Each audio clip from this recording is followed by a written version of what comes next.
میشه به طرز خیلی محسوسی کاهش پیدا میکنه. ولی آلوده هست در بله مواردی هست ما هم انجام دادیم ولی خیلی خیلی کمتر.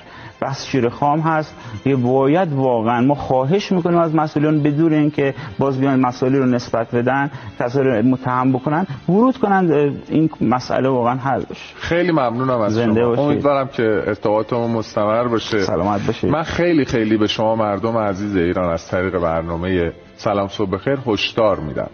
ما کارشناسی رو داریم که وظیفه‌شون رو انجام دادن، تحقیقات مستمر و پژوهش‌های دانشگاه یزد انجام دادن، خودشون بازرس سازمان انجمن بهداشت هستن، یعنی کامل مشخص شده و دارای رزومه.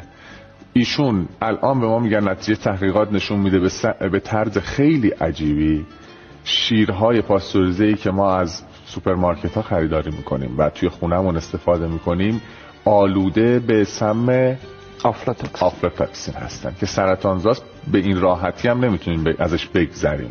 درصدهای زیادی هم داره، مثلا توی تهران بیش از 30%، توی تبریز بیش از 60%. شهرهای زیادی بودن که الان من آمارشو خوندم خدمتتون.